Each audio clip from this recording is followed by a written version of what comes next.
Hey guys, welcome back to Cincy Diesel Repair. I'm butting in the beginning of this video just to let you know you're going to hear me talk about losing disassembly video or disassembly clips. That's because we did. If you look at the disassembly video, it's real short. I put up what we had. Um, they were they were converted and lost. But anyway, so in the video, you're going to hear me talk about, or I'm going to kind of show you disassembly as I'm reassembling. And so I just hope it helps you guys. You know, I was going to ditch this whole video, but I figure we'll throw it out there and see if it helps you guys at all. So hopefully you guys enjoy the video. I'm going to split it into two. Otherwise, it'd be an hour, and I think that's just too long. So we're going to do part one here, and then I'll do part two. Thanks, guys. Hope you enjoy. Okay, so I know the lighting's weird because I have this canopy over my head because it's so hot today. But a couple things here. Always, once you get the heads on, you're working, tape off any of the exhaust ports, the intake, I tape off. I even tape off the injector hole. Just make sure, keep stuff out of there, and if God forbid you accidentally fumble and drop a bolt, you don't want to have to pull that head back off. I go ahead and install the glow plugs and torque them down. I install the rocker arm pedestals at this point, torque them down. When I put the push rods in, I use a little, you can use any engine assembly lube, but I just use the leftover stuff from the ARP head studs. It's the same thing, it's graphite. I put a little dab on the bottom, set all my push rods in, and then actually I do it one at a time. I'll set the push rods in there, shine a light down there to make sure they're sitting exactly the way they should.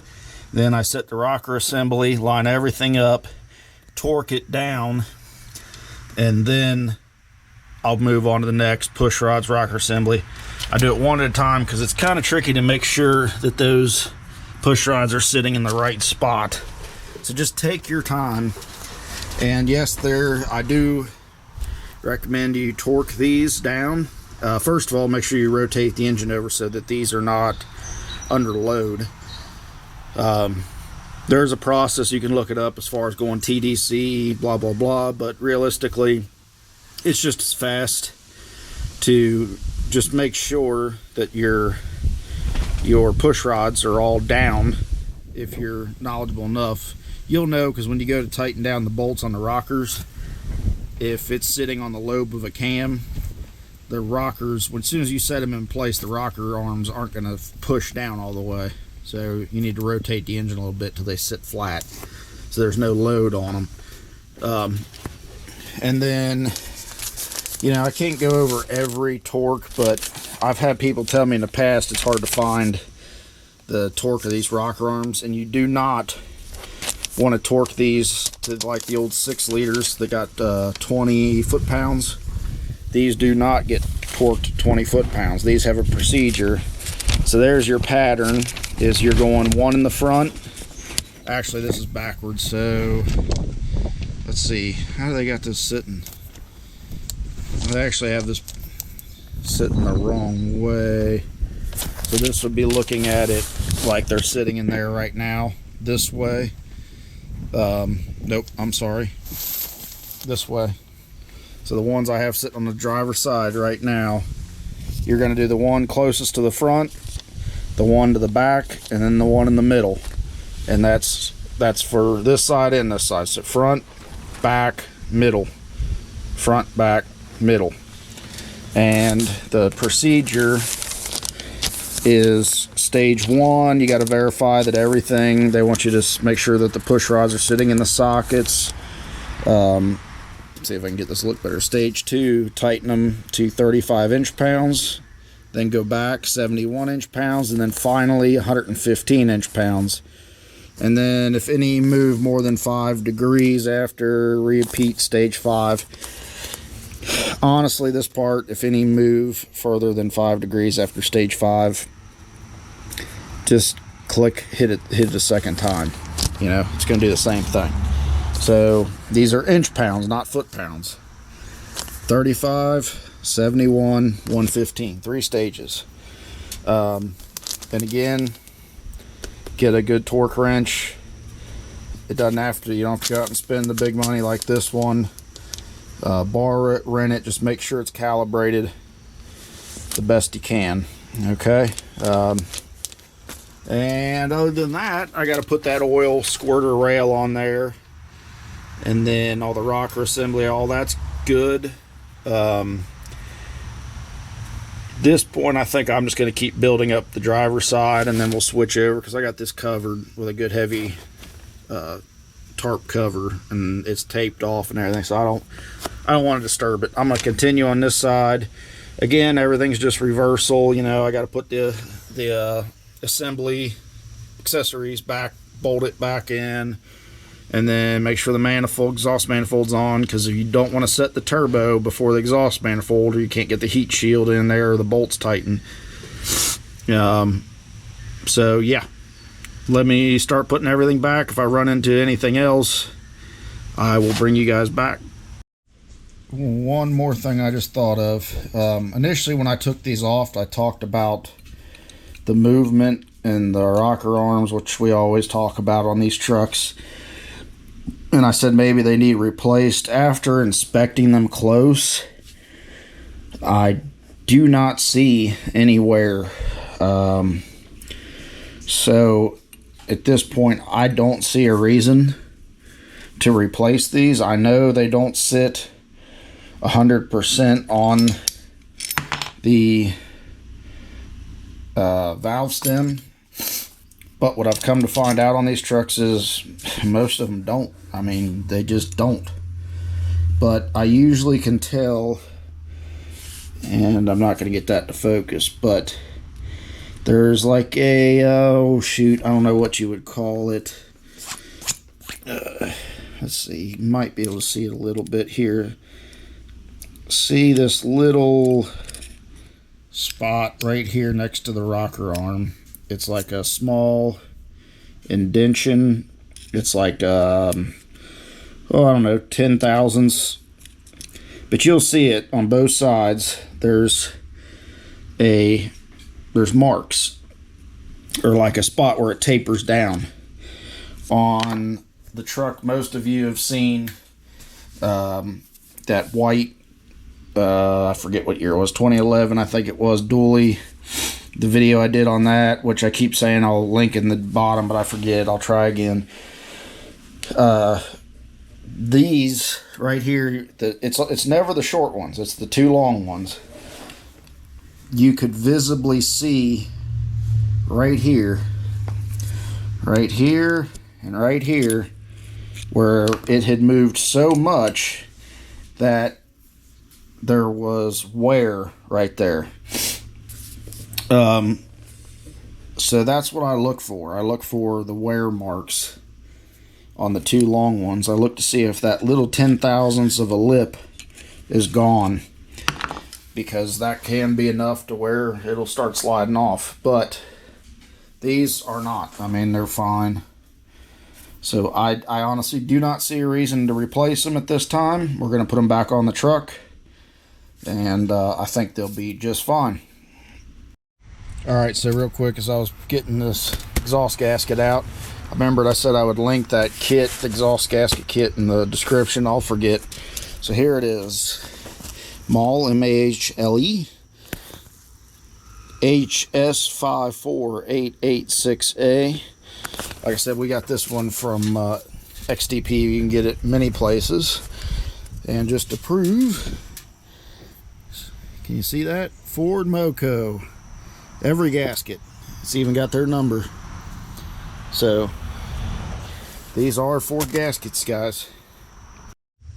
Alright, so nothing major done. Got the exhaust manifold in, new gaskets, the heat shield's back on, accessory drives bolted up. I haven't put the alternator on yet. We're going to go ahead and put the intake manifold on, but I just wanted to show you guys these rubber seals that go here. Go ahead and replace them. They come in the kit. They're a dust shield, so the injector slides past there. It's okay to go ahead and put a little oil on them and a, I don't know where I put it, 24mm socket. Works perfect for installing them. Just tap them into place, no big deal. You know, I got this sprayed off pretty well. We'll go ahead and bolt this in place. Crankcase vent goes on this right here. But really just one thing at a time. But yeah, just wanted to point out, go ahead and make sure you replace these dust shields. And then I'll bring you back when I put the injectors in. There's 2 O-rings you need to replace on the injectors. And make sure these holes are cleaned out. That's where your injector hold down bolt goes through. And man, they get a lot of crud in there somehow, so make sure they're good and clean before you stick it on there. And then it's a metal gasket that goes under this, and like I said, I don't want to make this a super long video by showing all the torque specs. You can find them online. There's even a Barrington Diesel Club that you can join, Barrington. Is that right? Barrington, yeah, Barrington Diesel Club. You can join. I think it's $59 a year. There might be a monthly, and it'll give you the whole service manual for this thing. So I'm going to go ahead and get this all prepped, installed, and I'll bring you back and show you the injector O-rings to replace. Alright, so I'm going to show you on the injectors what I do. This injector, first thing we did was clean it, spray it off some brake clean. I'm going to snip the tag off of it here. This happens to be number 6. So let's get it. Alright. This O-ring right here it's really just a seal, or a dust seal. So I grab it with a pick and I slide it down and off. And then this little tiny O-ring right there at the top of the injector return, that's the fuel return. Same thing, just pick it off there. And I'm going to go ahead and throw those away so we don't get confused. Okay, so here, see if you guys can see that. See the tiny little O-rings in this bag. Carefully get one out. Make sure not to lose any.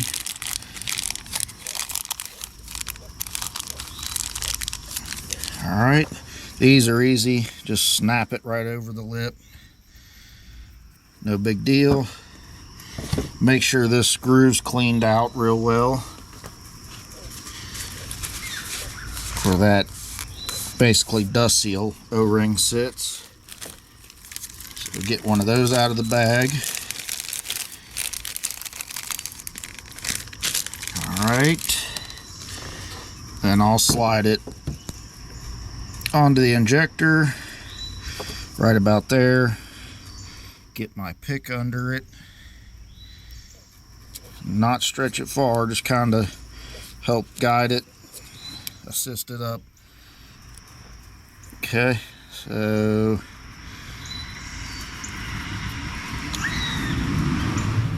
it goes in that second notch, not that notch. Sorry, I bumped the camera. The lens turned off. I'm trying to make sure. Okay. Not the first notch, the second notch. Goes in there. Alright, now if you see that injector tip, it's got all kinds of soot on it. I use a Scotch-Brite pad. Just clean it up a little. Doesn't have to be brand new. We just want to get some of that junk off there. You can see the difference. And then don't press hard, but I put the tip in there. I know somebody's going to argue with me, but I've been doing this for years. Never had an issue. Just don't put that to a grind or anything. Just get the carbon off. And this one's even got carbon in here. So I'll just lightly scrape some of it out of there. I mean, look at that. And the only reason I try to get some of it out is because this is a sealing surface too. We're going to put a copper crush washer on here in a second. So if there's enough carbon in there, just spray it out. If there's enough carbon in there that that thing can't seal up, you could have a combustion leak. Probably not likely, but something that I just like to do. All right, so it's all sealed up there. Now what I'll do, these are your crush washers. Now when you pull the injectors out, a lot of times these will stay in the head. I know mine are out because I had it machined. He made sure, you know, between the sonic wash and everything, it's out. But if you're just replacing an injector, be for certain that this is out of the head. The old one is out. So use a borescope, look in there, whatever you got to do, make sure that washer is out. Okay. Now, here's the problem. You put these washers on, and you got to put it in the bore, and they can slide off. I mean, maybe not, but just to be sure, again, I just use a little, any grease, anything sticky, it's not going to hurt. You can use dielectric grease, you can use regular grease, just a little dab around this surface. I'm just reusing the ARP grease here. Push that washer down, twist it, wipe everything clean. Now it falls off because I didn't, because I'm a moron. Alright, so push it on there, twist it around, and now it won't slide off. You still got to be careful, but it won't slide off. Now let's go in the truck. Alright, so I was trying to find a place to set you guys up here, but I can't. So I'm going to have to try to do this one-handed or whatever. But you can see I got injector 5 in there. We also got our rail installed, still capped off. The wire for your crank sensor, go ahead and run it now. Run it back down there, plug it in. Got the ground hooked up. Oh, plug your glow plugs in before you put that rail on, or you won't be able to get to it. And on these are the glow plug sockets. Best word I could come up with. Now see how those are pushed in? Give me a second. They have to be like that when you go to stick them on there, and then when you push them together, you'll push down on the top of this, kind of pull out on the wire, push down on the plastic, and this will close like that and latch onto it. Spray off this rubber seal with brake clean, get this nice and clean, and then spray some silicone or use some dielectric grease on there so they don't get stuck in the future. Okay, that being said, this injector, it's nice and clean, as you can see. And what I'm going to do, try to do one-handed here, so that maybe you guys can see, is I'm going to spray silicone, not penetrating oil, but use silicone or dielectric grease, because otherwise it'll swell up rubber. So I don't want to swell up that O-ring, but we got these fresh seals in the head right there, and I want that to slide past that without rolling up. So, and the screen went blank, so I can't tell if, yep, okay. I want to make sure I was filming it. Alright, so I just check the injector returns actually face this way, and you can see the little mark indention. You can't really get them wrong, because once you get that to sit down in there in place real good, now you're going to bring in your hold down, which you've cleaned up and you've inspected to make sure it's not cracked anywhere. It will sit under here, and it has to line up with the notch on the injector, and then the bolt, I'm not even filming, so it has to line up with the notch on the injector, and then the bolt won't go in unless this injector is clocked perfectly. Okay, brand new bolts, got to use new bolts because they're torque to yield. And I put the ARP or any type of graphite lubricant on the bottom of these, because you don't want that head to bind up on that injector hold down when you're torquing it. Otherwise, you're not going to get the proper torque. So we'll put it in here. Now, as far as the torque on these, they are 22 foot-pounds. And then after 22 foot-pounds, they're 90 degrees. See, that's the torque to yield. You torque at 22. Now on those fancy, I don't know if like the Harbor Freight digital ones like this do it, but on this one, I can hit this and it should zero out. It's been acting funny today. But it'll actually tell me when I get to 90 degrees. But you gotta have it sitting still for a minute. Anyhow, so torque them 22 and then torque them 90. If you don't have a torque wrench that has the 90 degree setting, very simple, torque at 22. Take a paint pen and mark it, or a Sharpie, mark it and turn it until you're 90 degrees from where you were. That's easy. So let me torque this one down, and then actually I'm going to do the rest of these injectors, hook up some more stuff here. Got to get the alternator put back in place on this side. The exhaust manifold's on. I got a new clamp on that exhaust port back there.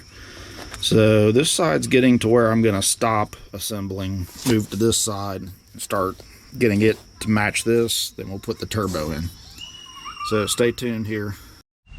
Okay, so like I explained in the disassembly video, that I lost the first part of the video, and most of it's just the upper intake and stuff, and I told you I would show you as I put this back together anything that's important.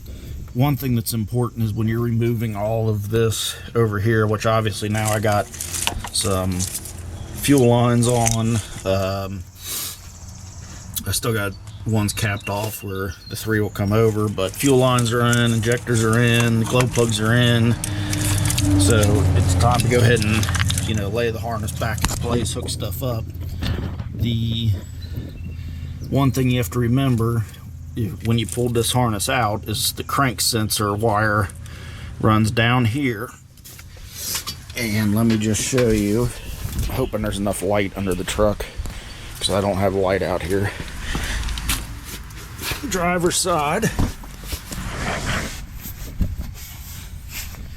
Okay, you see the wire right here coming down, and then it's hard to see because I didn't bring a light, but it goes in the bell housing right here.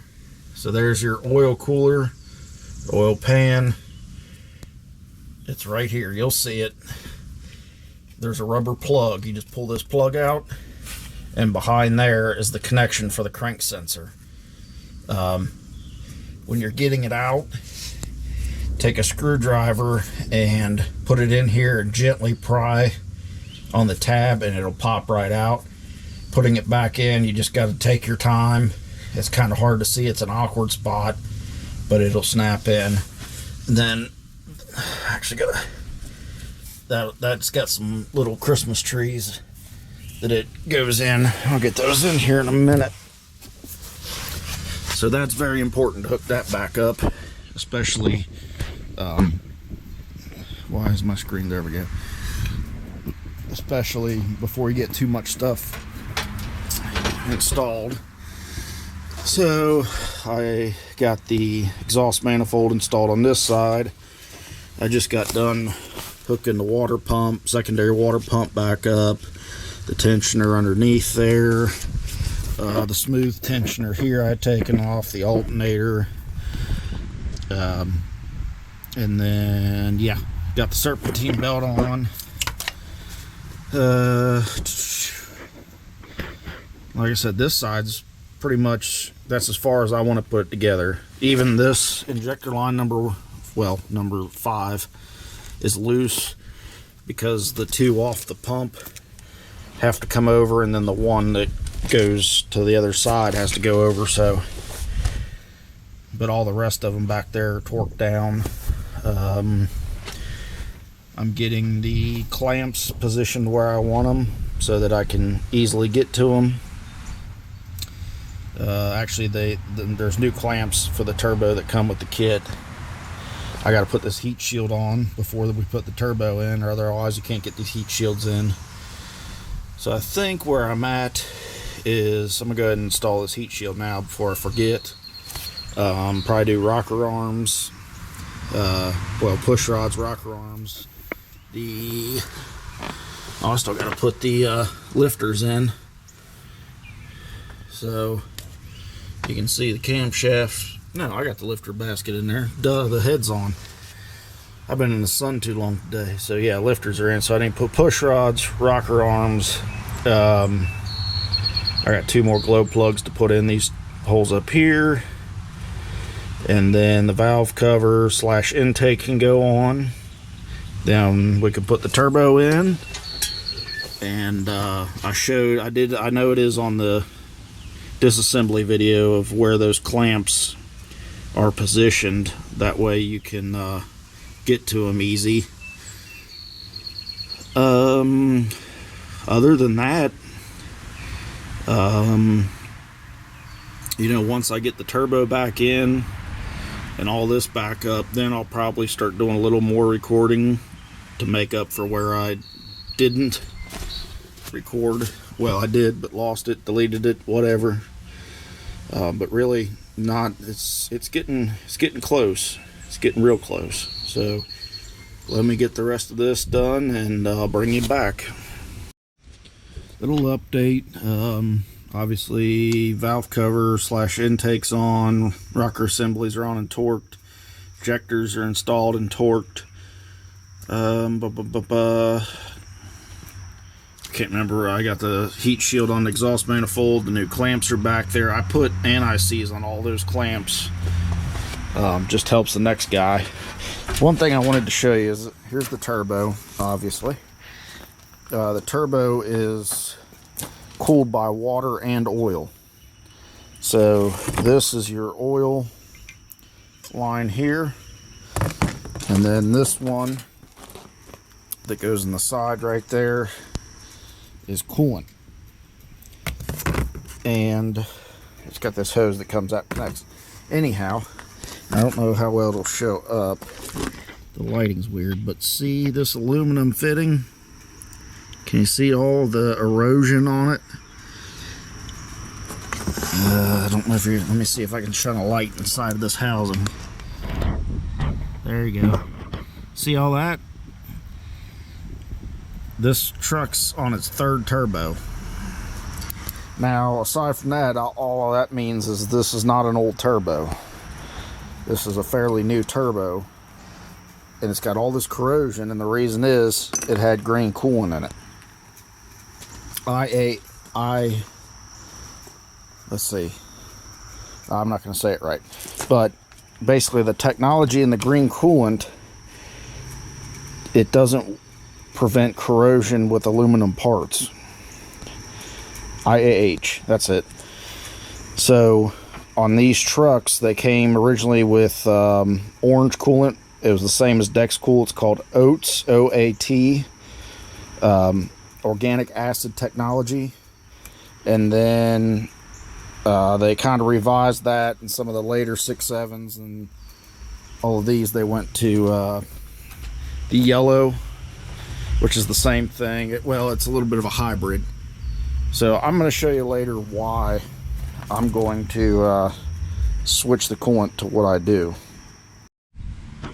One thing I want to point out before I do my favorite part of this and lift this big turbo in there and tighten the clamps. I hate doing these clamps, whether it's a 6.0 or a 6.4 or 6.7, but anyhow, these bolts, and I can't remember if it's in the disassembly video for it was cut off, but these bolts go in at an angle. There's 4 of them. There are 2 dowels in the front that the turbo sits on to help you align it. There is a gasket. I got the surface under the gasket all cleaned up. I'm not going to disturb it. but these are actually oil returns. So got to make sure you get that all cleaned up. It's been taped off so no debris got down in there. So now I'm just going to lift this sucker up and set it in there, and then the fun part's getting all these clamps lined up the right direction. The direction's the key, because you got to be able to tighten them. We did get the rest of this side all buttoned up for the most part. Injectors, injector lines. I got my harness ram ready. So yeah, the only thing I got left is I'm going to put the... So this is just the way I do it. This side is assembled to this point. This side is a copy assembled at that point. Set the turbo, clamp the turbo in, get it all set up. Then we'll put in the crossover tube, which I know was cut off. That's some of the video I lost. And then we'll go back and attach things like the return line to the injector. So at this point, I'll probably pick up on a lot of the stuff and show you guys some of the important things that I accidentally cut out. But right now I'm just going to get this turbo set in there, and then once I get it all in there and tightened down, I'll show you where I have the clamps sitting, so you'll know.